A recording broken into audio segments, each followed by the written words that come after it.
We're going back in the archives and pulling out this episode with Adrian Bozman, the head judge of the CrossFit Games. Been hard at work on finishing up the first season of the From Coach to Business podcast, which should be out in the next week or two. So been pushing back other content to get that wrapped up. So figured we'd revisit this one from about a year ago. It's got a lot of talk about fitness and music. So if you're listening to this podcast, those are probably things that you're interested in. So it's a good one. Enjoy it and have a great day.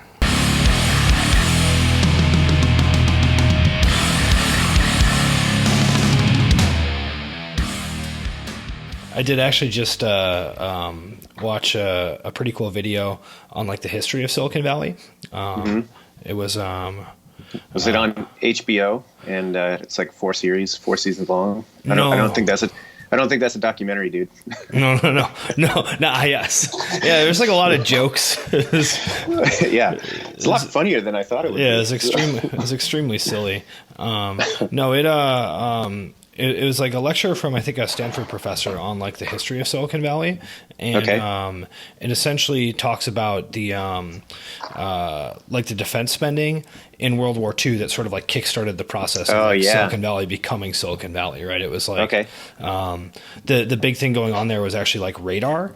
So essentially like the Allies would figure out some radar thing, and then the Germans would figure out some radar things, and the Allies had to figure out a new radar thing. So the Defense Department was just like dumping cash into Stanford to like come up with ways to have clever new ways to like block radar. And then after the war, obviously the defense budget dried up, but they changed the like the capital gains tax laws around the same time, which then made like venture capital a viable model. So it was like this just sort of like handoff from like defense spending into venture capital, which just kind of like you dump a bunch of money into it, you get super smart people working there, then you have a new way for people to make money off of it, and it just kind of like snowballed into It's funny. I actually read a book a couple of years ago. It was on the history of motorcycle manufacturing and just the technology that goes into that, and is very similar trajectory. Like a lot of that, again, started as we need cheap, vehicle options that we can use, maybe not necessarily on the front lines or whatever, but just to get people around and the economy of it. And that's how they started producing these little cheap motorcycles that you could fix with a hair dryer or not hair dryer, but like a paper clip and whatever, and eventually that technology just grew and grew and grew to the point where you have these like supercharged machines now, and it's pretty fascinating. Yeah. But anyway, yeah, that's really cool. And you're a real bikeman, aren't you? Well, I mean, I ride them a lot. I get a lot. I don't. Yeah, it's funny because there's so much like hyped up culture around that these days, and everybody's like. You see, especially around where I live, it's always funny because I've been riding motorcycles for 15 years, and I've probably logged more miles on a bike at this point than I have in a car. But you'll see people now that they jump in, and it's like they have these tricked out choppers, and they've got all the like garb and everything. You're like, dude, how long you been riding? Like, I got this last summer. Like, Geez, that's quite the starting point. It's just like all right, like let me print off my like PDF of what I need. Yeah, like, totally. Yeah, got it all. And I mean, hey, it's cool that stuff is accessible, but I just can't talk shop on that kind of stuff. I've never been like a real gear guy. Like even when I was playing music and into that, I really respect people that have the aptitude for that, but it's just not me, So I mean, I think you see the same thing with any subculture, right? I mean, it's obviously like that's a joke about CrossFit too, where it's like you'll see like the switch flip and for like some member where it's like all of a sudden they show up in like Rogue socks and like knee sleeves and totally wrist straps and like grips, and you're like, oh, okay, I guess you're bought in now. That sounds good. That's what we're doing. That's what we're doing now. Yeah.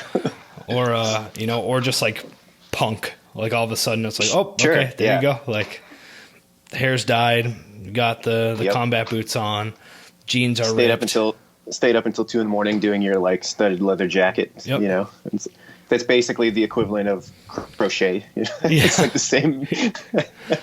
that is actually I think that's always funny if you're like, you look at someone's like battle vest or whatever, and you're like, like that's probably like 45 hours of actually just like sitting there and like sewing patches on a thing or Yeah, and I love stuff like that because I think to the outside observer, like there's still, I don't know, maybe there is or isn't, but in my mind, I'd like to think there's still kind of a stigma about like, oh man, you see these like tough, crusty metalhead punk dudes, and then you analyze it on that level, and you're like, wow, you spent 60 hours tricking out your your garb, you know? Like, it was like the antithesis of tough guy shit. Yeah, like perusing like interpunk.com for like the perfect patch where you're like, oh man, I have like this much space, so like let's see what patch will actually fit in there, and you're like, you know, input your shipping information and totally. Yep. And then it finally comes and you're like, you know, sewing it well. Yeah, exactly. Yeah, which is great. I mean, I love that stuff, but you know, it's just funny. Yeah, but I mean, I guess like you know, like traditional tattoos and things like that are somewhat similar where, you know, if you really think about what's going on, it's like kind of silly, but it is also just kind of badass and potentially scary too. So, you know. Yeah, oh, for sure. And especially now. I mean, dude, I could talk about tattoos all day. That's been a big interest of mine for the last like while, you know, but yeah, it is. I guess you just chalk it up under like humans are weird. We do weird stuff. You get, like, you know, but anyway. Yeah. Get some idea and just kind of run with it. Like, all right, this is my new thing. Here I go. Yep. This is happening. Yeah. This is great. Well, cool, man. I mean, figure what we can do today is just chat sort of like we've been doing and just record it and then put it out for the people. Sweet. I love it. How's that sound? That sounds great. And I got to say, man, I really appreciate not only the opportunity to reach your listenership. Hold on. I'm just trying to get like a permanent setup here. Yeah, sure. On my desk. There we go. Does that light like blow it for you? It's fine. Okay. Yeah, you just put your face in front of it. That'll work. I'll do my best, but I tend to move around a lot. Yeah. So, but anyway, and like the outline you sent was great, man. I'm really pumped on a lot of those questions. It's the most interesting and broad topics that anybody's ever approached me on for something like this. So I'm great excited about it. Yeah. Yeah. I mean, we probably won't even hit all of them. We don't have to hit all of them, but I always just kind of like write a bunch of shit down. Like, all right, well, let's see what actually comes of it. Is there anything, I guess, on that list that you would prefer to talk about over the others? No, I'm not really. I mean, I think whatever you are more interested in is good with me. Like, I think all of those are cool topics. So I'll let you guide the conversation in that way. If you know, it's your show. So I'm happy to do that. Yeah, man. Sounds great. Yeah. Okay, cool. Yeah. So I guess I'll just, I'll give a quick intro and then, start talking. And I figure we can start with the music stuff, because I am actually curious about that.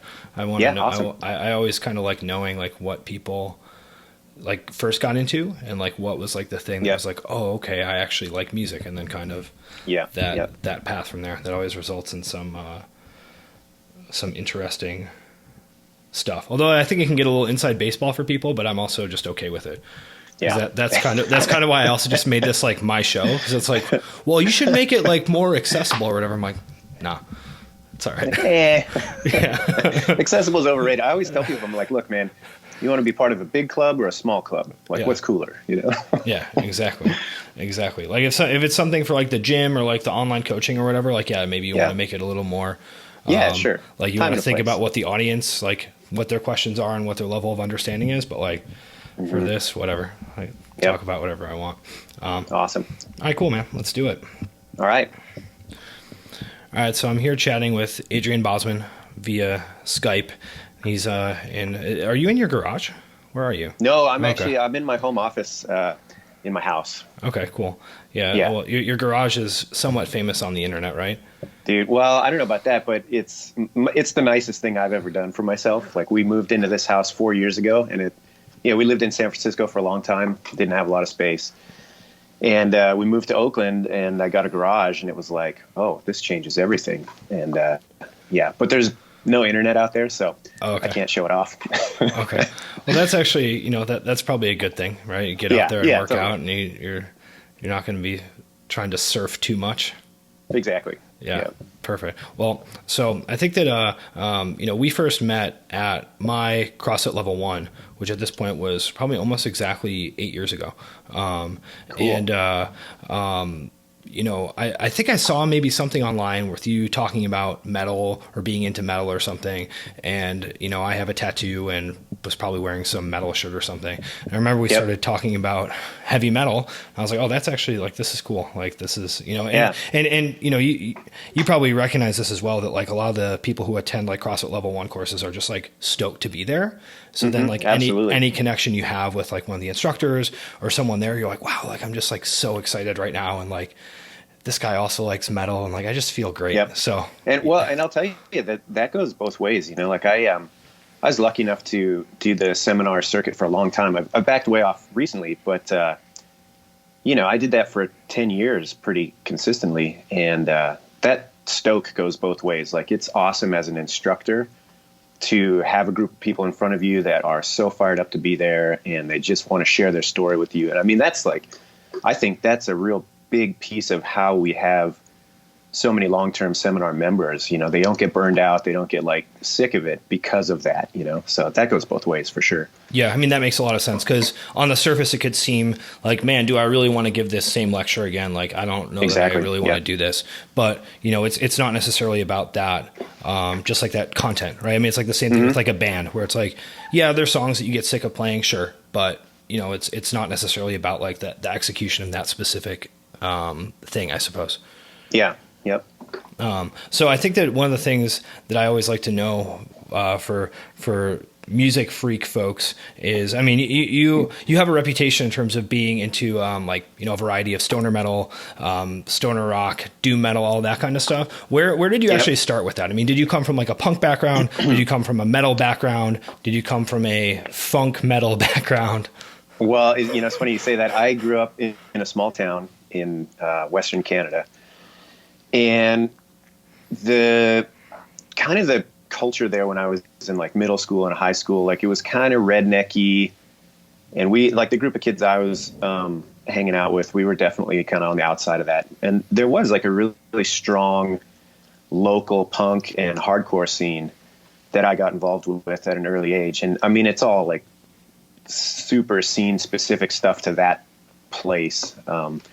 So there's anything, big that really came out of that. Are there any good like bands that only put out a demo or anything though? Oh, tons, man. I mean, there's so many that, I had friends that had this band called Afterthought. That was amazing. I still have their cassette and CD that I just hang on to. I don't even have a method of playing it anymore, but I just can't give up that stuff, And so where I lived, there was about 40,000 people in the surrounding area. And that was like the combination of like 2 or 3 towns. And then a couple hours south was the bigger city called Victoria. And that's where like all the real scene kind of was, you know what I mean? And so it was a big deal for us to try to get bands from there up to our little town.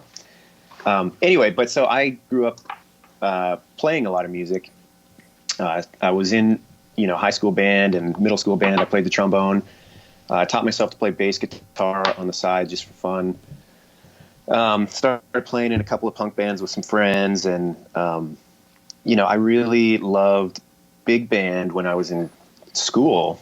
And me and my friends started a funk band when we were like 14. And cool. That evolved into being, it was like a 7-piece thing. I wrote all the horn charts for it. And we played because the only outlet to play was we would play like at the tail end of a lot of these punk shows. Oh, sure. Yeah. Like we would rent like the Native Sons Hall of like just basically like a VFW hall, or whatever. And we would have like 2 or 3 punk bands play. And then because we set the show up, we would play on the tail end of it. And the response was pretty good. And anyway, so I got exposed to a lot of weird stuff through that. And then I went to music school after I graduated high school. And the friends that I had, specifically my one really good friend, Chris, he had like the craziest breadth of musical interest and exposure than anybody I've ever met to date. And, he and I just hung out incessantly. And, man, he just exposed me to everything. He's like, oh, hey, check this out. Miles Davis Bitches Brew, And then in the next breath, you should check out this band called Electric Wizard. And it's just like, yeah. okay, you know? So I really credit a lot of my, you know, early kind of interest to my friend Chris. He's the man. Sure. So I think a lot of people have that experience with like an older brother or like something like that as well, right? So it's like, you know, you have the one kid who somehow is plugged into all this stuff, who then just starts funneling it to everyone else. Yep, exactly. Yeah, I think the the story of like the funk band playing after all the know punk band, but I feel like every show, like in any sort of like high school scene, is kind of like that. You know, I mean, my high school band was like, I mean, it was a mess. It was total chaos. It was just like a super technical kind of like metalcore band, but we like couldn't play our own songs because like we wrote riffs that were like too complicated for us to play. Like, we just weren't actually good enough to play our own songs. And you know, we would play with like a band that sounded like Fish and like a band that sounded like Local H. It's just, okay, cool. Like everyone just comes. Jump on. Yeah. And, you know, I mean, it's, I think at that point, people are just kind of like stoked to be there, you know? Well, yeah. And in our case, you know, like I said, there was such a rift between kind of the prevailing like middle school or high school culture and us that like anything off the beaten path was just like, oh yeah, cool. Jump in with us. You know what I mean? So, you know, like looking back, I guess it was kind of polarizing in a sense, but at the same time, it was like, at least you had a group of people that were willing to just be like, you're not a dickhead. Great.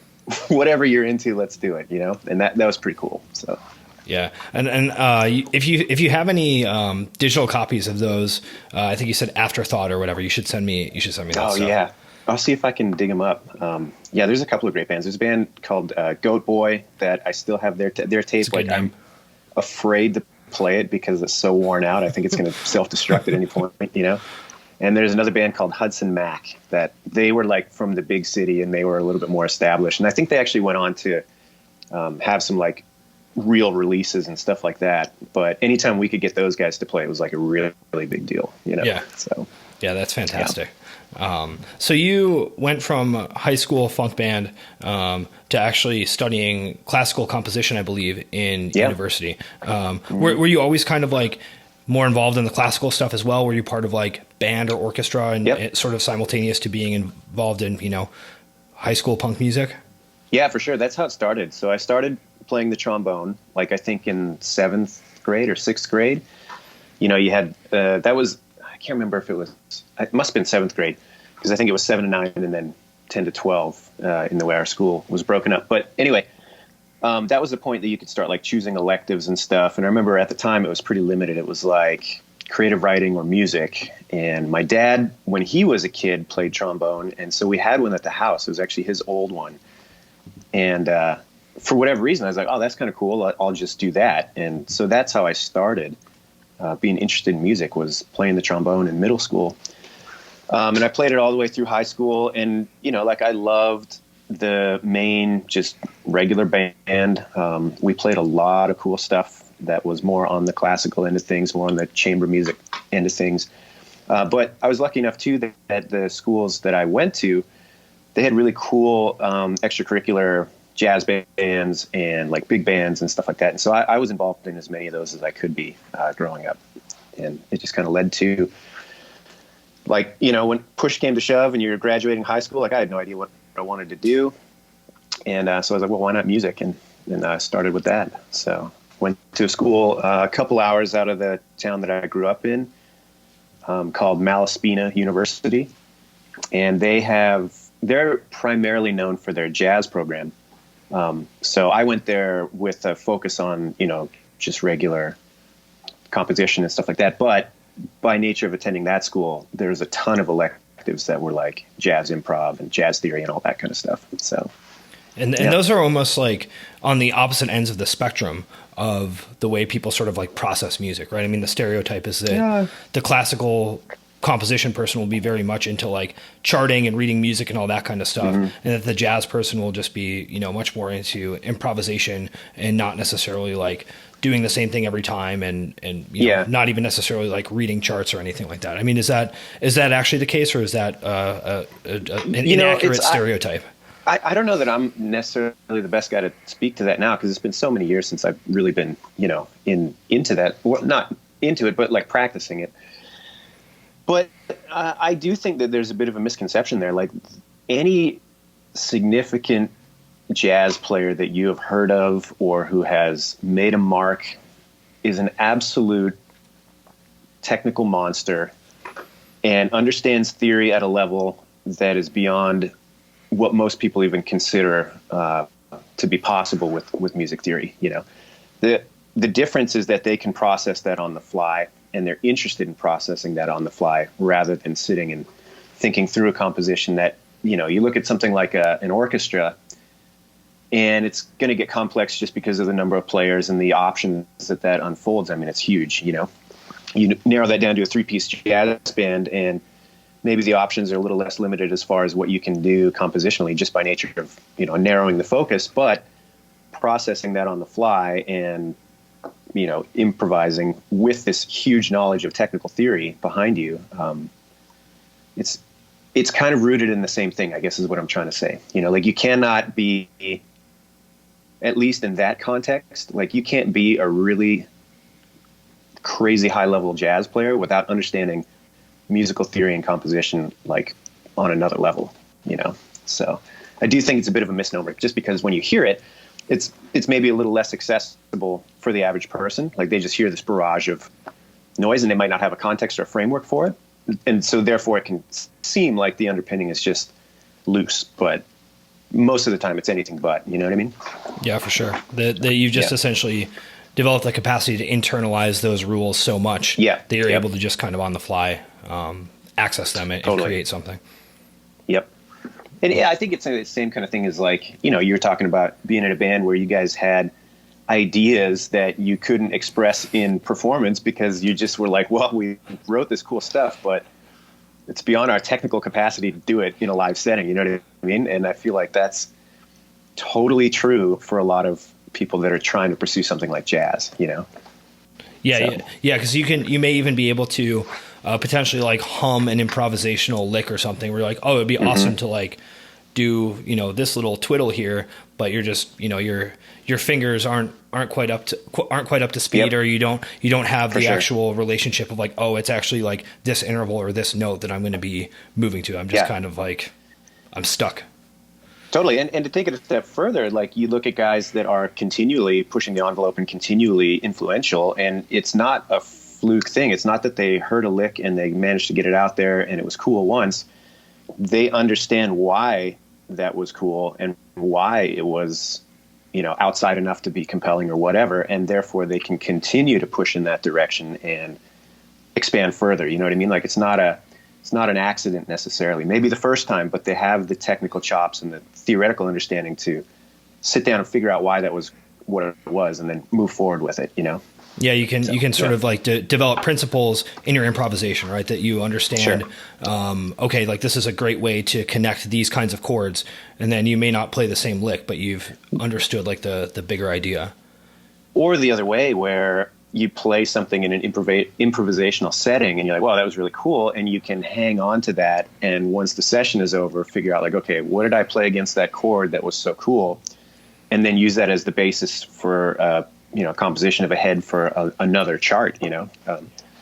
So anyway, I haven't thought about that stuff in years, but I still, you know, I still like to listen. And I'll tell you, it's like any skill set. It just dampens if you don't use it. So my theoretical knowledge at this point is pretty abysmal comparatively. And, you know, I have enough of a context that I can kind of pick out things here and there, but it's really just I'm an enthusiast at this point. You know what I mean? But I do think that filter probably always remains a little bit in terms of how you actually listen. That it's, you know, it's difficult to turn that off, like, because it just becomes internalized a little bit. So you're always going to know a little more of like, oh, I see what they did there. Like, which and I think that, you know, that on the practical end, that lends itself to being able to be open to more styles and, you know, experimental stuff when you are listening to things. I think that's kind of the hardest hurdle for people to jump if they're interested in music, but they don't necessarily know how to like branch out from what they're listening to currently. It's like lenses of analysis. You know, they only have this one lens of analysis, which is the song sounds good to me the first time I hear it. It's like, okay, well, that's a fine lens of analysis, and there's nothing wrong with that. But there's way more depth to the way that you can look at a piece of music, just like a piece of art or whatever, that if you don't have a context for it, it's really hard to get there, you know, or at least somebody to help provide that context. So. Yeah, so like the almost like surface level aesthetics of the music can just be different enough from what you're used to actually processing that you never make it Sure. to be able to understand what's going on. I mean, an obvious example is like anything with like screaming vocals, where it's just Sure. like, Yeah. you know, the classic mom statement of like, I like the music, but I just don't understand why they have to yell. It's just so loud. Yeah. Yeah. But, you know, if you can make it past that, you know, aesthetic stumbling block, then there's potentially something deeper there. If you can, or if you just have somebody that can offer that other level of analysis. It's like, okay, so like, why do you like something? You like something because it hits you immediately. Okay, that's great.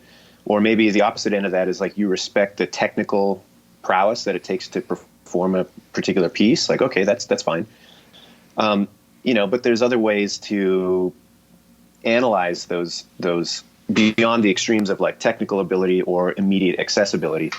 And sometimes I think it's just having, like, that's why I think listening to music with people can be such a really cool thing, because they can start to point out things to you that you might not have noticed, or provide a framework for where this music that you're listening to now came from and how it got to be what it is, because nothing exists in a vacuum. You know, I think that's what's one of the coolest things about music, is that it all influences itself, you know, and continues to evolve because of that, especially now. Like, it's crazy.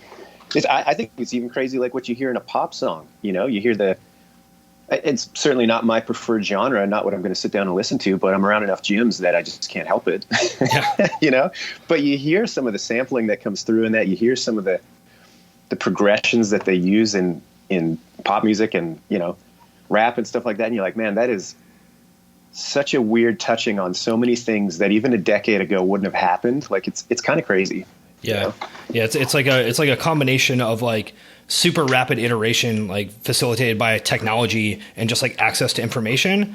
Plus also kind of like you mentioned, like almost like a weird postmodern touch of just like sampling weird things or like referencing some other thing. Sure. Or, you know, whatever, just like, oh, okay, that song was popular 10 years ago. So we're just going to take, you know, the hook from that and change the words and then put it over like a not necessarily even sampled version of like the same beat, but like do something else crazy with it. And yeah, it becomes very like fast iteration almost on it.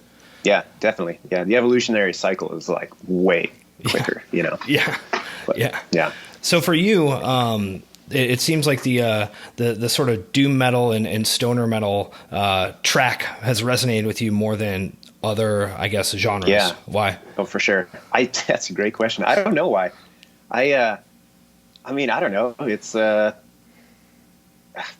don't know how to answer that question. It's just something that seems to be the comfortable home base for me, within reason. I think, you know, there's getting back to this idea that like there's so much more accessibility now. I think it's really crazy how, you know, I'll back up. People say to me sometimes, they're like, oh, there's no good music these days. And I'm like, you're crazy or lazy, you know? Yeah. Because there is so much stuff happening now on all levels that it's impossible to keep up, you know, even within let's take doom metal as a subgenre, like even within that genre. And I'm somebody who's like an enthusiast in that, I have a hard time keeping up with all the bands that are coming down the pipe, you know? And yeah, sure, a lot of it's derivative and a lot of it is like, okay, you guys are just kind of taking a nod from these other people that I'd rather listen to anyway. But the fact that it all exists is pretty mind-boggling, you know? But I don't know why that really hooked me. I guess, like, if I think back when I was younger, there were always pieces of songs that I would just love. And I remember listening to, like, old tapes that I had, and I'd be driving around in this old Volvo station wagon that I had when I was 16, you know? And I would play a particular piece, like a little phrase, and I would rewind it and play that phrase again, and rewind it, play that phrase again. And I'm like, why did they not do this, like riff on this for like 2 or 3 minutes, you know? And that was always like just a thing that I gravitated towards. And so when I got introduced to a genre of music that is basically like, okay, we're going to distill it down to like this one sweet riff that we love, and we're just going to play that for 15 minutes. I was like, oh, fucking perfect, you know? So I don't know. I don't know where that came out of, but yeah, I mean, it used to drive my friends nuts. And when I first met my wife, it was kind of like the same thing. I would listen. She's like, you listen to music in such a weird way. Cause I would pause something and rewind it and be like, listen to that, you know, background part, listen to that. And we'd have to listen to it like 8 times, you know, and then, okay, now we can listen to the rest of the song. So yeah. Right. So I guess in that context, it kind of makes sense. Yeah, that sounds highly triggering to anyone who would be around you. Totally.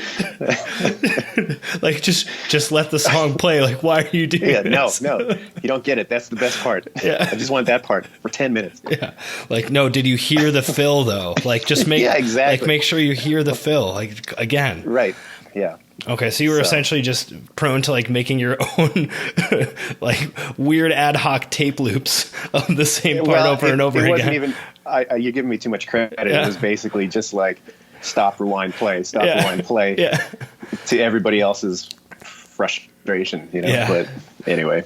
Okay, so then you discovered a genre that was just the same thing over and over again. You're like, perfect. Like, great. I've been dying for this. Exactly. I am your target market. Yeah, exactly. And I don't know. I really like. It's funny. I used to when I was in college.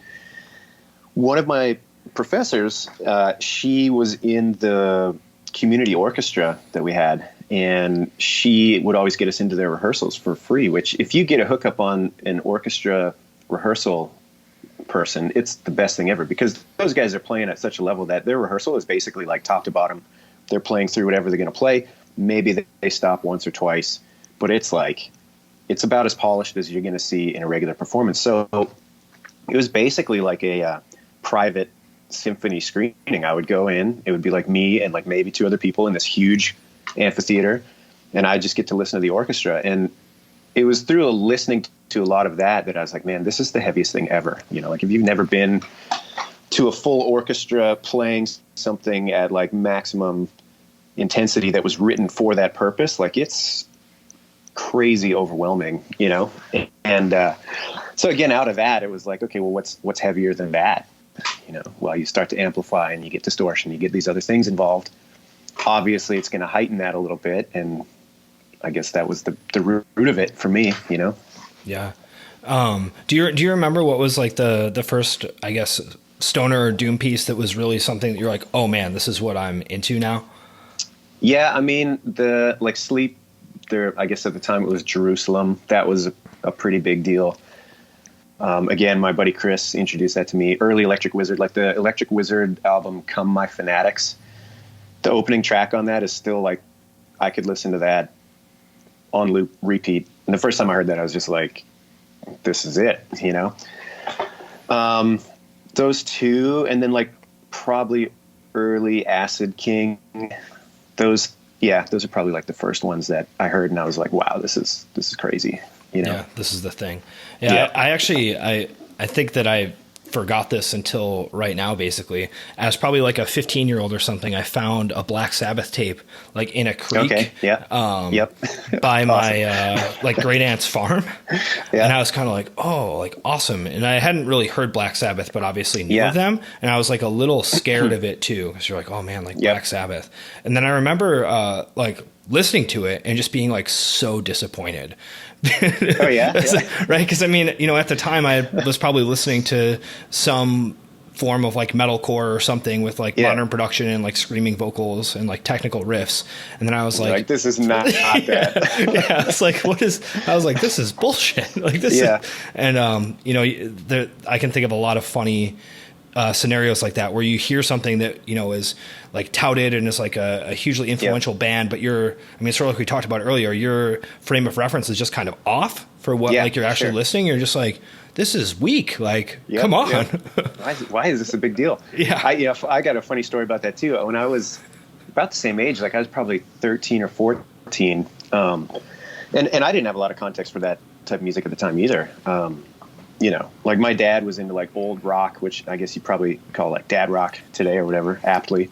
Yeah. And he's a big like Joe Cocker fan, and he loved Dire Straits and stuff like that. Like I grew up listening to that on loop in the house, But I remember going to indoor rock climbing tournament because I used to be into that as a teenager.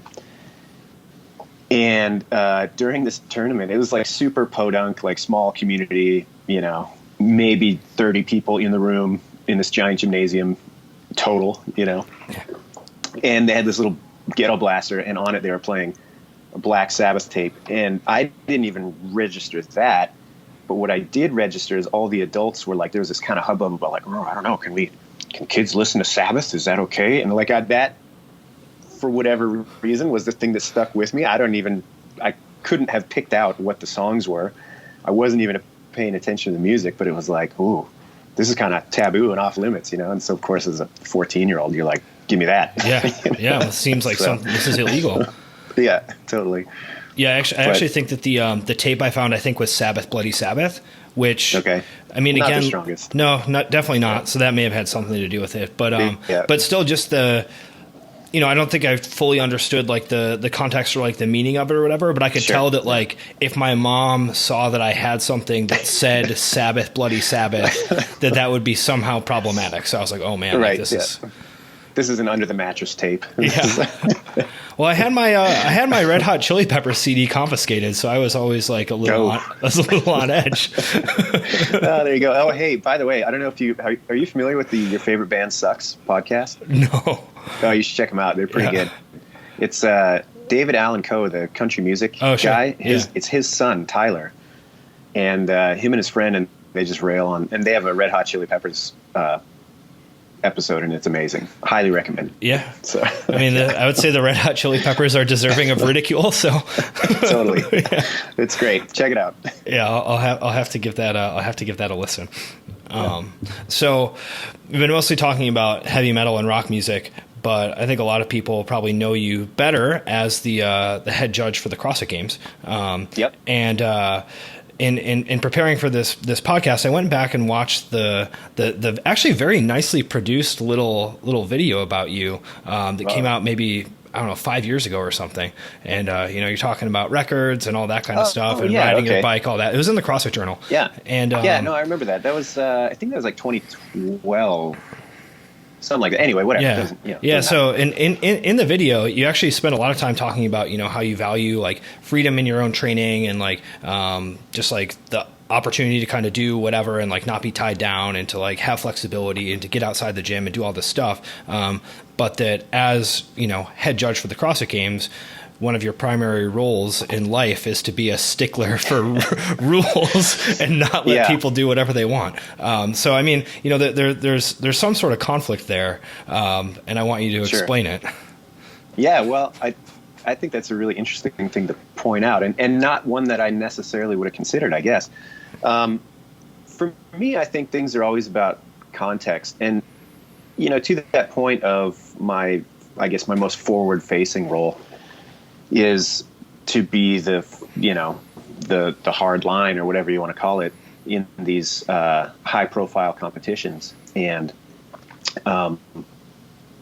through that, I get a lot of people reaching out to me. Like Instagram's really funny. I'll get a ton of people sending me and tagging me on videos, but like, well, is this a rep or is this not a rep? And I rarely respond to them. And it's bring in the experts. Yeah. And when I do, I'm like, well, what's the context? Are you training in your gym and this is like something you've been working on and this is the best version of whatever it is that you're showing me? This just happens to be what it was that day. Then like, who cares? You know what I mean? Like, what is the context for this? If this is something that you are trying to prop up as exemplary technique, well, that's another context. If this is something that you're trying to do to prove that you're better than your buddies, well, then that's another context. So it's like it's impossible for one standard to be applied to all of those scenarios. So it's just it doesn't drive me nuts. Like it's fine for what it is, but it is funny to me that people think that because something exists in a competitive format, that's the only expression that is valid. And I feel like that's missing the point a little bit, you know? Got it. But on the other end of that, you know, I guess that ability to compartmentalize things a little bit is how I see my role in the CrossFit Games. You know, I've been lucky enough to been doing it since 2008. That's when I started working the head judging role. And, you know, to me, my wife, I was talking with her about that this morning, actually. And she said, which I wouldn't have self-applied, she said that I have an innate sense of fairness. And I was like, wow, that's a nice thing to say. And I don't know that I would have, you know, drawn that conclusion. But when I think about the games and competitions, what I keep coming back to is that, you know, everybody's really invested in what they're doing, especially now. You know, these guys put in a ton of time. To be competitive, their whole life has to revolve around this. And if we are unable to provide a platform that is fair, it's really doing a disservice not only to them, but to the people that are viewing them and to the people that may become interested in this later on. You know, so yeah, to me, it's all about trying to create the best platform possible to highlight everybody. And in order to do that, there has to be a framework that is known by everybody and common. You know what I mean? Yeah, so that makes outside a lot of that, yeah, do what you want. But if you're going to sign up for that, and that's kind of where your trajectory is headed, then yeah, you should be aware of that framework and ready to work within it, you know? Sure. So it's basically like, you know, if you've checked this box, then this is the situation. But for you yourself, you know, you choose not to check that box in a lot of aspects of like your own training or whatever. So it's a totally different story.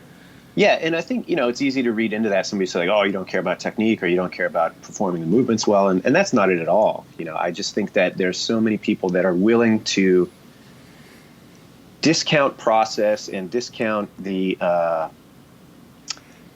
guess the gradual nature of progression and betterment, and throw that all away because like a guy didn't, you know, lock out completely on his 10th attempt at his first muscle up today. You know what I mean? It's like, does that really disqualify the effort or the efforts that went into this particular expression? No, not at all. You know, and it shouldn't. And I think it's lazy when that's the only thing that you're starting to consider, you know?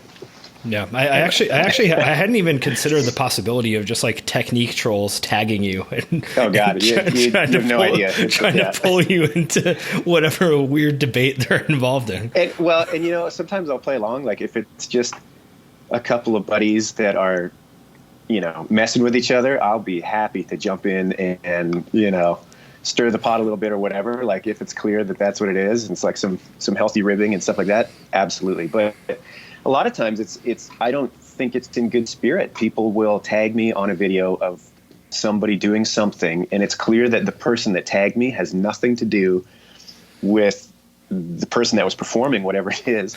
You know, they're just some rando that took it upon themselves to police somebody's post on the internet. And I'm like, God, man, talk about missing the point, you know? Number one, it's like you got too much time on your hands. And number two, it's like, geez, just why, you know? So anyway. Yeah, it's I think it's a fundamental aspect of anyone posting workout videos online, that you will have someone who's just really sure that you're not completing the standards, or that your technique is terrible, or that, you know, any number of things are going on. I heard, I forget, I was listening to, I just came home from a couple of meetings in San Diego, and on the ride home, I was listening to a podcast. I can't remember who it was. And they said something about like, hey, you know, be careful on the internet, man. You got to wear a life jacket. And I think it's absolutely true. Like, it's just, it's the ocean. There's going to be some stuff in there that, you know, maybe you didn't want to interact with, but it is what it is. So, so you also mentioned just this framework for thinking about competition, as far as, you know, trying to create like the best opportunity for people to actually like express what they've been working on, as well as the you know, just the importance of like a fair standard across the board to facilitate that, right? And obviously the big picture of that is something that most people agree with, but it also results in a lot of people having their feelings hurt all the time. Right. Sure. I mean, for you, it's you're sort of like the person who often has to be the one who is hurting feelings, who is kind of like dealing with this issue of pulling people out of like their own, I guess, emotions surrounding what's going on to like, hey, this is the big picture of the competition and we need these rules in order for it to work. I mean, I guess not only what does that look like for you on an individual basis in terms of dealing with people, but like, how do you actually think about those two almost like competing interests there? Yeah, I guess the big one is like for any structure such as a big competition, you're going to have a person or even ideally persons that are removed from what's happening immediately on the floor. Because, if I have an interaction with an athlete and they get dinged for whatever, or they didn't follow a rule, or, this happened a few times at the games where there was, a bit of a contest about something that they deemed as being arbitrary. They received a penalty and, why does this matter? Blah, blah, blah. And if you just take that at face value, you can definitely understand why they are feeling the way that they do. And it's easy to agree with them in that moment and say, oh yeah, you know what? You're right. Maybe this was a little arbitrary, or maybe you were close enough or whatever. But if that's all that you consider, what you're creating is an unfair situation for the rest of the field. And so you have to remove yourself from the emotionalism of what's happening with this person in front of you and extend that to what happens to the rest of the competition once this precedent is set, and that's not always easy to do. And it's definitely been a process that has been evolved over the years. And I think we've gotten a lot better at handling those types of situations and keeping an eye on the big picture. But yeah, it can be tough. And there's definitely things that have happened that, like they haunt me to this day. And it's tricky. And, I think about this a lot sometimes too. I see some of the other people that are involved in the games and the level of relationship that they are able to have with the athletes. Because again, I think it's still amateur enough as a sport, not in the sense of what's required to get to the top, but in the sense that it is fringe. It is still kind of on the peripheral of what most people are going to be exposed to, like you walk into an airport and you're like, hey, you heard of the CrossFit Games? And it's going to be rare that somebody says yes, But I don't have the same ability to create relationships with these athletes as a lot of my peers do, I have to keep kind of an arm's length distance. And so that can be a little bit difficult too.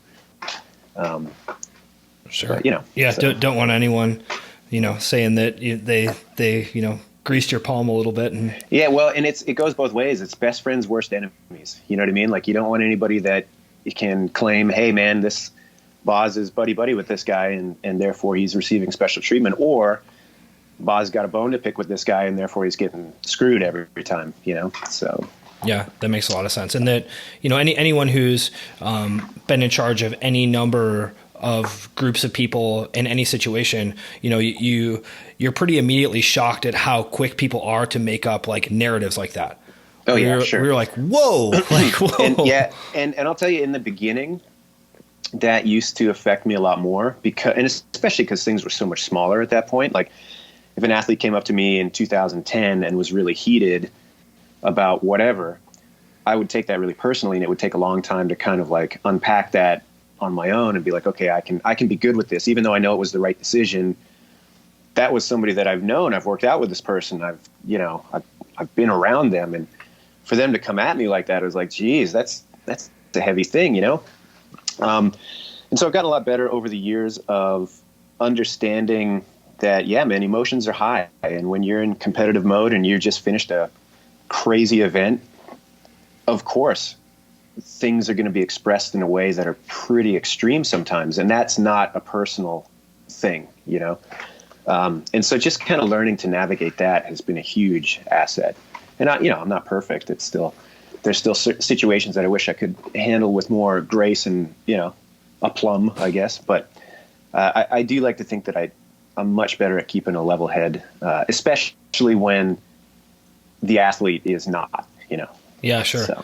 And that was actually going to be one of my next questions was, how much of that is something that has been innate for you, is that ability to kind of like separate, the big picture that needs to be like taken care of and upheld from that actual like immediate emotional aspect of like, this person is mad at me, or I'm making this person upset, or, I know that someone is going to say that I did XYZ when I really didn't, that's something that, obviously that's a trait that can be learned, but how much of that for you is like, you've always been comfortable kind of like upsetting people and not necessarily arguing with them, but just being like, yo, this is how it is, versus like being more reactive to what they're kind of like giving you, I guess. I I've got two thoughts on that. The first is I took an online like personality trait test about a year ago, and one of the traits was agreeableness. Oh yeah. That's actually kind of where I was going with it, but I didn't want to use the reserved words. But yeah, go ahead. And my score for agreeableness was in the second percentile. So like I'm like extremely disagreeable. Yeah. And it was funny because again I took it with my wife and we got the results. And as soon as I saw the results, I was like, this fucking test this is ridiculous. I completely disagree with this. Blah, blah, blah. And she's like, well, yeah, of course, So on the one hand, I don't have a problem with conflict, and like anybody that has been close to me knows I love to argue, and I will argue a position that I don't necessarily even agree with sometimes just for the nature of arguing. I don't know why I do that, but so that conflict has never really been like that much of a problem for me.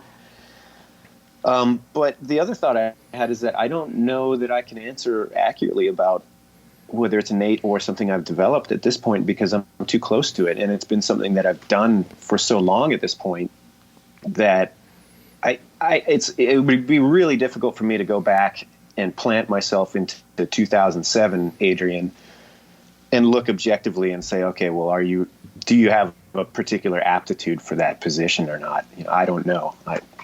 I think you'd have to ask somebody else that has been able to observe me for that, like Dave would probably be a great person to comment on something like that. But I don't think I can, assess that accurately on my own. Yeah. Not at this point. What was, do you remember what your score was on conscientiousness? Oh man. I don't, I'd have to look. It was actually, I had like some weird results. Like I was super disagreeable, but like really high in openness. Yeah. I would say that probably very low in agreeableness, very high in conscientiousness and openness. Yeah. Yeah. I think that's right. And then industriousness, what is conscientiousness is the precursor to being industrious. Is that, it splits out into industriousness and orderliness. Okay. Got it. Right. So essentially like how hard do you want to work and how much do you care about like stuff being in its right place? Yeah, so I was like kind of higher end on industriousness and like low end on orderliness, which if you look around my home office and stuff is pretty self-evident. Yeah. If it makes you feel any better, I did one of those tests and I was in the 0th percentile on agreeableness. Dang. All right. Me and you, man. Yeah. Which I also actually think is like slightly inaccurate. Yeah, me too. But anyway, but whatever. Yeah. But, and just to clarify for people who may be listening who aren't familiar with these terms, they don't mean what they necessarily mean in like standard conversation. If you just talk about someone being agreeable, because I actually think that's something that, in your case is you're very willing to like disagree and argue and be like, no, this is wrong. And this is the standard. And like, I don't actually care how you feel about it. But that doesn't mean that you're like disagreeable in the sense that like someone who's like ornery and like, rough around the edges and kind of like, exactly. rah, rah, rah, rah. And I think that's how I took it initially is I was like, man, I don't feel like I'm an unapproachable, like rude, harsh personality, Yeah. And then I read into it a little deeper. I'm like, oh, that's not what this is describing at all. Maybe I am apt to, exactly. be a little bit, willing to confront people on their shit or whatever. Yeah. And to give like a quick definition of it, the idea of agreeableness in this personality model is essentially like how much you care about other people's feelings and how much you care about what they think about you is kind of like the framework there. Right. So, in your case, it's like you care a lot about like the big picture of like this competition needs to uphold this standard in order for it to be effective, in order to express what's actually being tested. And if that hurts your feelings, like, well, that's too bad. And I'm just not concerned with that. Yeah. And I don't know, man, yes, but on the other end of it, like, man, some of it does come back to me. And like, I'm a sensitive guy, Todd, you know, Yeah. like, I do have moments where it's like, man, I can't let go of that one circumstance or that one interaction, or, you know, so. Any examples you want to talk about publicly? I'm trying to think of one that like sticks out to me. I can think of one on like the back of house end of things that, you know, it doesn't implicate an athlete or anything like that. Yeah. Again, I don't think that's necessarily appropriate. Right. But I remember being at a regional event and we were talking through movement standards with the judges during the rehearsal, and I misspoke on something that was like time was compressing. I spoke, you know, quickly about a standard, and one of the judges in the group corrected me. And I was so sure in that moment. I was like, nope, absolutely, you're incorrect. We're going to go with what I just said. You know, we rehearsed that a bunch of times. And then I got to thinking about it, and I was like, oh, man. And when I say I got to thinking about it, it was like during the events. So it was too late to go back and change things because now the standard is applied across the board. And I guess that's the same in grace. If you make a mistake and everybody makes the same mistake, it's not really a mistake. It's just different, you know, different than what you intended. But I never had the opportunity to go back and tell that individual. I was like, no, actually, you were right and I was wrong and I was hard-headed about it. And, you know, sorry about that. And that like really stuck with me, you know, and there's always little pieces like that kind of stick with you. So, or at least with me. So, yeah. And then did you like learn a lesson, quote unquote, from that? Did that really change any in the way you do stuff? No, it was just a reminder that, you know, these guys that work with me have been doing this stuff a long time too. And a lot of them are really knowledgeable about what they're doing, and to stop and just make sure that what is coming out is actually matching up with what is supposed to be happening. And, you know, this particular thing, I would hate for somebody to take this out of context and say like, oh yeah, well, the standards must have been loose at that competition or whatever. And it's like, no, this was like a trivial thing. The specifics of it are escaping me, but it's like an out of bounds rule or something, you know, something that was an outlier thing. It wasn't going to happen to most people anyway. And I don't think that there was any issue with it in the actual competition run, you know, but it was still my mistake and I never had a chance to rectify it, and I feel crappy about that, you know, so. Yeah, sure. Anyway. Yeah. And, you know, anytime you're in a situation where you have to make however many judgment calls and however many, you know, lectures on like, this is how we're going to do it, et cetera, like there's bound to be a certain percentage of those that don't go right. Sure. Yeah. Yeah. To some degree. Yeah. Yeah. But the correct answer is 0%. Yeah, exactly. Yeah. No, I never make a mistake. What are you talking about? You're mistaken. I actually, my first job was at the Brookfield Zoo in the gift shop. And I remember like the customer service training day, they gave us like this quiz. And it was like, you know, it was like how many, like what percentage of customers should like leave satisfied? And the answers were like 99.9%, like 75%, 50%, or 0%. Right. And so you're like, okay, 99.9. Right. And oh my God. And it's like, how often should you like make a customer feel welcome? Right. And it's like same choices. And you're like, yeah, 99.9%. And then like, you know, you turn them in and then the person comes out and it's like, well, you all failed the test. And everyone's like, okay. And they're like, the correct answer for all of these is 100%. And you're like, okay, got us. Like, fooled us. So another question I have for you has to do with actually like training the staff, right? The judging staff at the games, right? We just spent a while talking about like the difficulty in terms of upholding a standard and having a competition, and you know, honestly having to make a bunch of decisions sort of on the fly, and you know, in the face of a lot of pressure. So how do you actually train people to do that, right? It seems like something that, you know, some people probably have a natural ability to do it at some level, but like, what do you do? You know, honestly, the more I think about that these days, my inclination is always to head more towards simplicity, because for the reasons you stated, people are in this like really pressure cooker environment. There's eyes on them. These athletes are like, the word that I used for some of the heats that I saw at this year's game specifically was desperate. It was like the way these guys were competing was just like so all out and so, I don't know, man. Yeah, it was desperate, like these guys were just everything they had to get to that finish line. And so to be in that loop so intimately with the judge that's basically shepherding them through this event, if you're faced with something that is unnecessarily complex, you will make the wrong decision. And so in my mind, it's always just about how can we pare this down to the most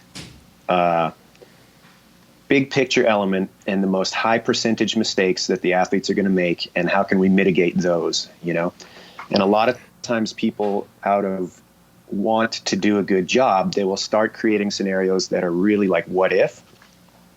Like, well, what if his left moves outside a quarter degree and his right arm is coming down at the same time as his left foot is moving out, and the sun is setting in the east, blah, blah, blah, blah, blah. You know what I mean? What happens then? And you're like, that is such an outlier circumstance that you probably don't need to worry about it. And if that's what you are worried about, you're going to miss the big picture stuff, So I really find that there's a lot of work to be done and just staving off that kind of need to go into this obscurity, And again, the intent behind that, I think for most people, is that they want to do a good job. They want to be prepared for all circumstances. And I think there's a bit of nervousness in that too. They've got a little performance anxiety or whatever before they go out in the big show. And all of that, I totally get. It's natural, but sometimes it's just a reframing of like, look, we're doing a heavy snatch in competition. There's like 3 scenarios that are going to happen. Yeah. They're going to make the lift. They're not going to make the lift. They're going to step out of bounds. Like, that's it. There's really not much more to it. So don't make a mountain out of a molehill. And trying to maintain that as the head, I think is my job, largely knowing where to draw the line of like, yes, this is a legitimate concern that we should be training for. And no, this is something that is never going to come up, or if it does come up, it's going to be 1 in 1,000, and we can deal with it either retroactively or on the fly. So. Yeah. So it's a lot of just figuring out how to focus on the stuff that matters rather than the peripheral. Yeah, and there's a lot of peripheral. So how do you cut that out? Well, yeah. And I think that, your point about people not wanting to make a mistake or just wanting to make sure that they have all the information is probably accurate, because they're concerned about like, oh man, like, well, what if I'm the one who, this happens to, and then I didn't ask and then I'm in trouble. Yeah. Yep, for sure. Exactly. And, I think that's something that if you've never worked like an event behind the scenes, it's easy to assume that there's like this impartiality or, I don't know, like, not as much investment as like the athletes are putting in. And it's like, that is so dead wrong. Like, anybody who's at these events and wanting to put themselves in this position that is potentially damaging to their reputation. I mean, like, everybody loves you when you're doing a great job. And I won't even say that. They don't love you. They don't even notice you when you're doing the right job. But as soon as you make one slip up, you're demonized and everybody, has a target on your back. Why would you willingly put yourself into that situation? It ain't for prestige or like, some weird inflation of self. It really is 9 times out of 10 because they just want to contribute in the best way possible. And I think that's lost from the outside looking in sometimes. These people didn't just end up there because they were drawn out of a hat or whatever, and they are heavily invested in putting the time in to make it right to a T. So sure. Yeah. And I think that's a great point too, that, I play rec soccer 2 times a week, and after every single game, like, people are like, yeah, man, like, the ref like did this, and like that kid totally shoved you, and like, you're just like literally every game you say the same stupid thing. Like, what are you talking about? Yeah. And like, I don't know, man. I think that if you ever get to the point where that's eliminated, maybe you're missing something, because it is sport, man. And, I think I didn't grow up as like a sports guy, and I'm still not really interested in a lot of organized sports. Like I don't watch football, I don't watch basketball. I'm not interested in that kind of thing. But I do think that there's a huge utility to, like sport as life kind of thing. Like things are not always going to go your way. There's always going to be an X factor. There's always going to be a circumstance that pops up that you either weren't prepared for or could not prepare for. How do you react? You know what I mean? How do you move forward? And that's what impresses me so much about the games levels, the games level athletes that are at the highest peak. Like you look at the Matt Frasers and the Rich Fronings and the Tia Claires, the way that they react to those circumstances that don't go their way, that's what makes them so good, among other things. Like they can just move on. They can just put that behind them and not have to worry about it. And yeah, maybe they didn't agree with it. Maybe it did affect, whatever happened in that particular heat of that particular competition.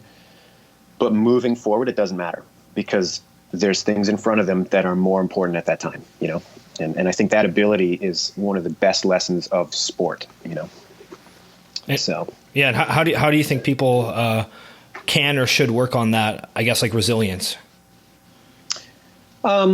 I think by doing exactly that, actually had an athlete talk to me after the games was over this year about exactly that. They were concerned about a call that had happened, and they thought that it could have potentially affected their finish order in an event that therefore could have finished the standings. We went back and checked it out, and that wasn't the case. Like it wouldn't have changed anything, thankfully. But nonetheless, that was the conversation was, okay, well, what do I do in the moment when this happens? And I think it's unfair. And my advice was do exactly what you did. And in this particular athlete on the field, all they did was listen to the judge and move on, even though they knew that what they were doing was maybe not correct. They just moved forward with their judge's instructions and got through it. And I'm like, well, that's what you do. And then we can take a look at it and figure out what the most fair resolution is after the fact.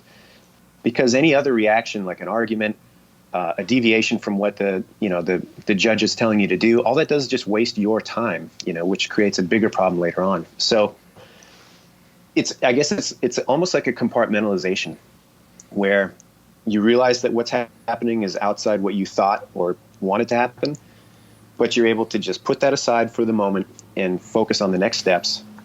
And then maybe you come back and revisit that and that can get resolved or whatever. But in the moment, there has to be a bit of a shelving of it, So how you actually do that in practice, I don't know. I'm sure there's some creative solutions that people come up with. But I think a big part of that is just training in CrossFit context, training with people that will call you out on stuff and call you out on stuff at a time that you don't want to be called out on it.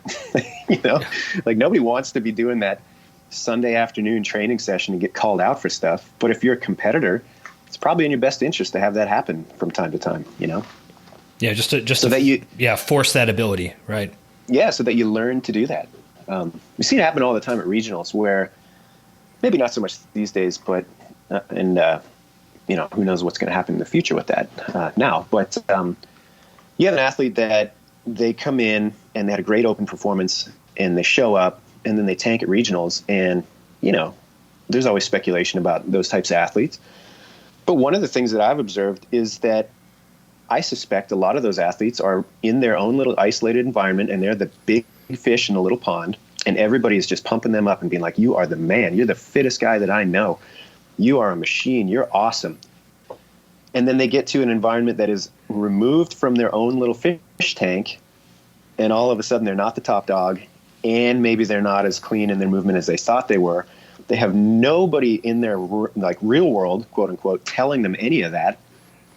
So how could you possibly navigate that well? It's just a recipe for failure.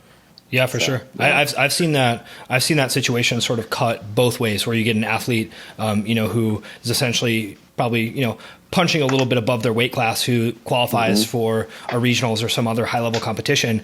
And then I've seen that happen where they show up and they realize like, oh man, I'm like not the best one here, and I actually might be one of the worst ones here, and then they like spiral out of control and go down. And I've also seen the opposite happen, where like, you know, that flips a switch for an athlete where they're like, oh, they rise to it. They're like, oh, I get it. Like, I see what's happening. Like, I have to do this now, and like, I actually have to pay attention to my movement standards, and I have to, you know, train way harder and smarter, and like have someone coach me and like tell me what to do. So I've seen it can flip the switch in both directions. Oh yeah, absolutely.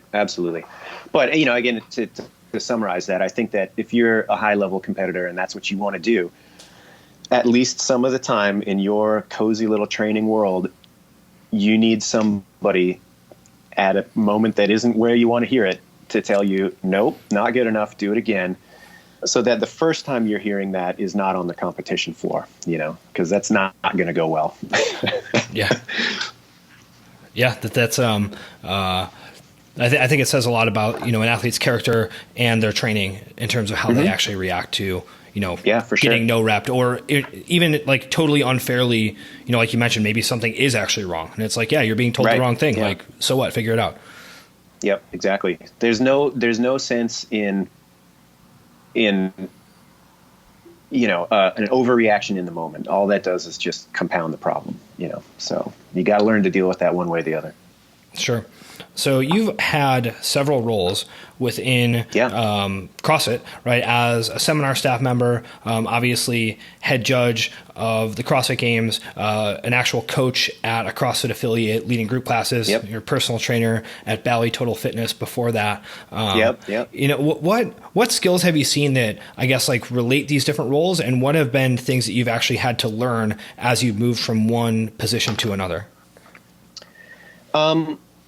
You know, it's funny, we talk about the disagreeableness and the willingness to argue and stuff like that. Like, I've had to learn where that's appropriate and where that's not. Like, I've been lucky enough that I started in 2007 is when I started working with the seminar team. And very quickly, I kind of rose through that hierarchy and became a leader of that, and helped to develop a lot of the staff that we have now, and develop a lot of the protocols that we have for getting new staff, and like a lot of our testing. I've had a hand in that. And so like a lot of that back end structure that didn't exist in the early days that is now in place, you know, it took a lot of discussion. And, you know, when I was younger and less self-aware, those discussions were unnecessarily difficult because of my willingness to argue things that, like, okay, maybe that's not something that requires a 15-minute you know, like battle. Maybe it's okay that the period is at that part. You know what I mean? Like, and so that's a double-edged sword. On the one hand, I think it's been a big benefit that I'm not just willing to take things at face value, and I am willing to push back on things that I think could be done differently or better or whatever. And I think that's part of the reason that I am still involved as much as I am today, is that I will, you know, for the most part, I'll try to shoot people as straight as I can and push back where I think it's reasonable. But learning to dial that back to, like, okay, when is that really the most useful thing, and when is this just me having a tendency that is almost knee-jerk, you know? So tempering that is an ongoing challenge, and something that I've worked a lot on. You know, surprisingly, being in front of people was never a problem. Like, I feel like I've always had a pretty good aptitude for speaking in front of a group, and it's never been an issue for me to be like the figurehead in a group setting where I'm in charge of a bunch of people. Like, that doesn't freak me out. It never really has. But learning to be more efficient with how to direct those people in those group circumstances, and you know, again, like learning how to simplify instruction, especially for a larger group, and kind of speak to your audience in that way. That's something that I definitely had to learn and refine and continue to. So yeah, it's a good question. I don't know if I have anything else on that. What was the question again? Yeah, I mean, it was essentially just, you know, I think of a lot of these roles that you had as sort of being like peripheral to each other, right? Where it's like, okay, well, if you're, you know, training someone one-on-one, there's a certain set of skills that you have to have. Yeah. And then if you take that same idea to leading a group, it's like, okay, well, now you have to learn like different stuff. Right. But there's some things that are actually going to carry over between that. Yeah. And then if you take that to like, okay, now I'm going to teach you how to teach a group, then that's like, okay, well, I can show you what I do, but how do I actually explain that to you? That's, you know, they're all similar, but they're not exactly the same thing. Mm-hmm. Well, this is something that I give as advice to a lot of people when they come through the level 2, or like a lot of people reach out to me and they ask, hey, I've been coaching a long time. What can I do to get better? I'm interested in doing this level 3 exam. How do I get there? And I honestly think one of the most important qualities, and one that I think I have almost too much at times, like I'm really self-critical, and oftentimes to the point where that can be crippling, So there's definitely too much of that at times, but the ability to objectively take a step back and look at what you just did and say, did that achieve what I wanted it to or not? And if not, what could I change to, make that better in the future? I think I've always had a pretty good self-feedback loop, to the point where it's, again, like on the negative end of that, I've dismissed feedback I've heard from other people because I'm like, hey, the feedback I have for myself is better and more thorough. And that's another thing that I've had to learn over the years is, where is the feedback that's external more important and more insightful than the feedback that I have on this like self-critique, But I do think it's something that everybody should develop, especially in a coaching role, and especially in any role where you're going to be considered the expert, because once you get to that point, nobody is going to give you that necessarily. And often they won't give it to you voluntarily. If you're the head coach at your gym, it's very rare that somebody is overtly going to come up to you and say, hey, this could have been better if you did X, Y, and Z. You're going to have to figure that out yourself. There's clues to it. Hey, all my members are leaving. Hey, I've got a bunch of people getting hurt. You have to be aware of those outside factors, and they can all point to things that need to change or things that are successes. But at the end of the day, it's rare that somebody's going to come at you that directly with that. You know what I mean? So you have to learn to do that yourself. And have you been able to find people who will give you that kind of, more direct feedback? Absolutely. And I think that's one of the biggest cultural things that the seminar team has as an entity with CrossFit, is that we have this culture of feedback where everybody is so honest with one another and willing to, it's out of an intent to help, you know what I mean? And we all understand that. And so that we do have a lot of approachability with getting feedback and giving feedback. It's a really two-way street. And a lot of that I have to credit to Dave and Nicole. That's something that they've instilled from the beginning and continue to do.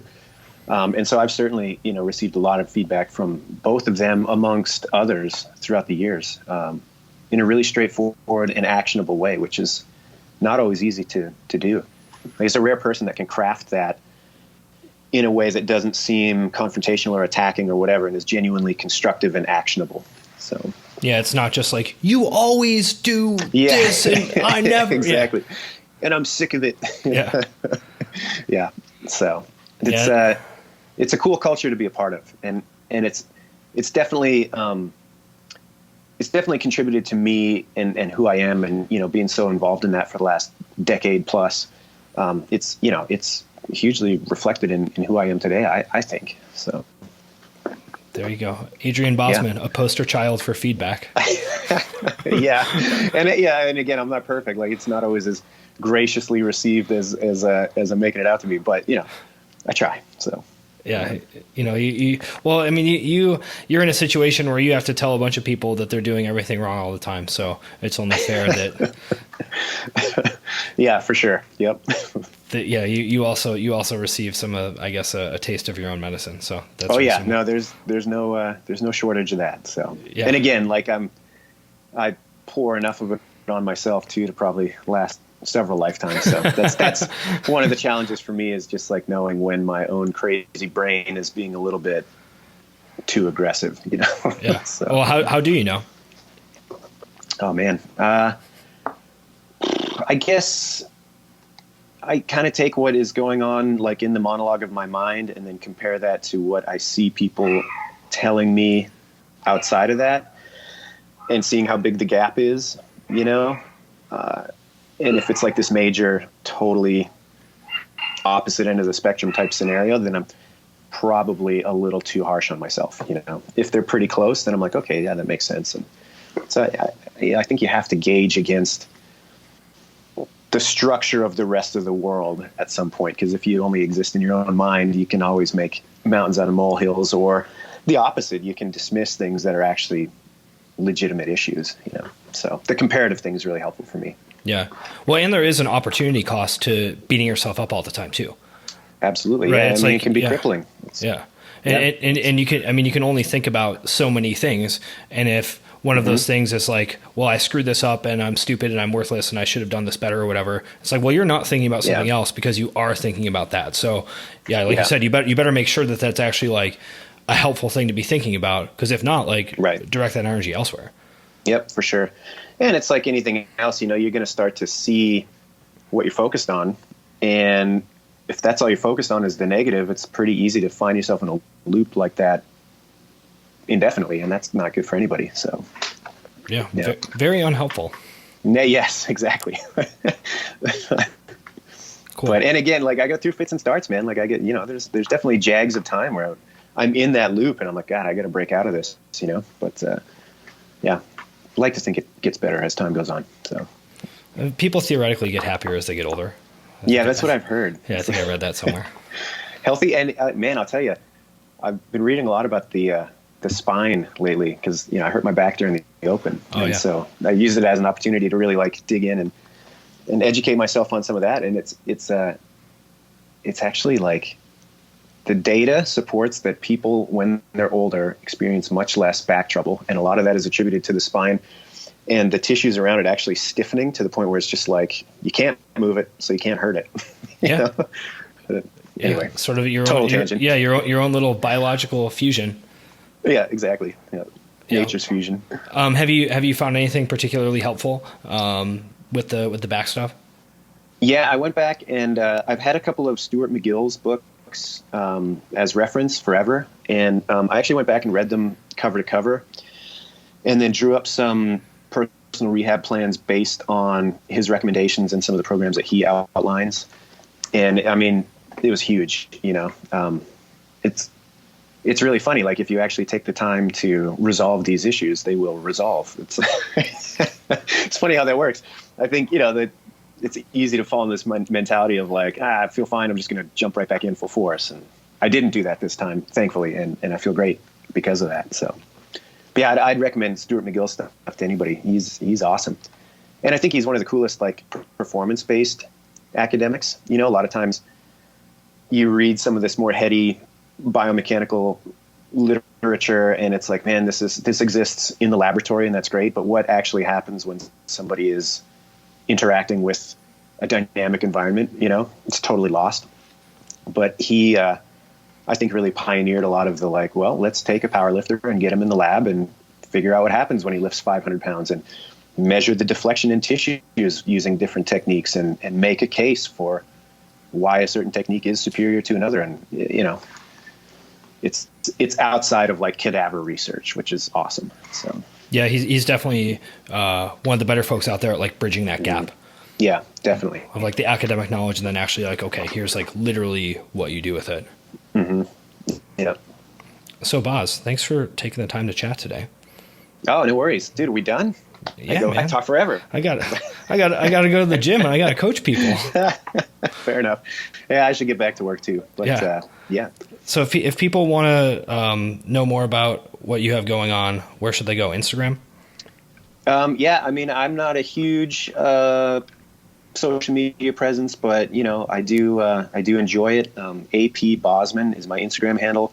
I also have a garage gym called the Tuxedo Social Club, which the Tuxedo is a neighborhood that I live in. And that has its own Instagram page. It's pretty like low key, but people can check those out. I'm always happy to chat to anybody that wants to chat about anything. My email is adrian@crossfit.com. And that's about it.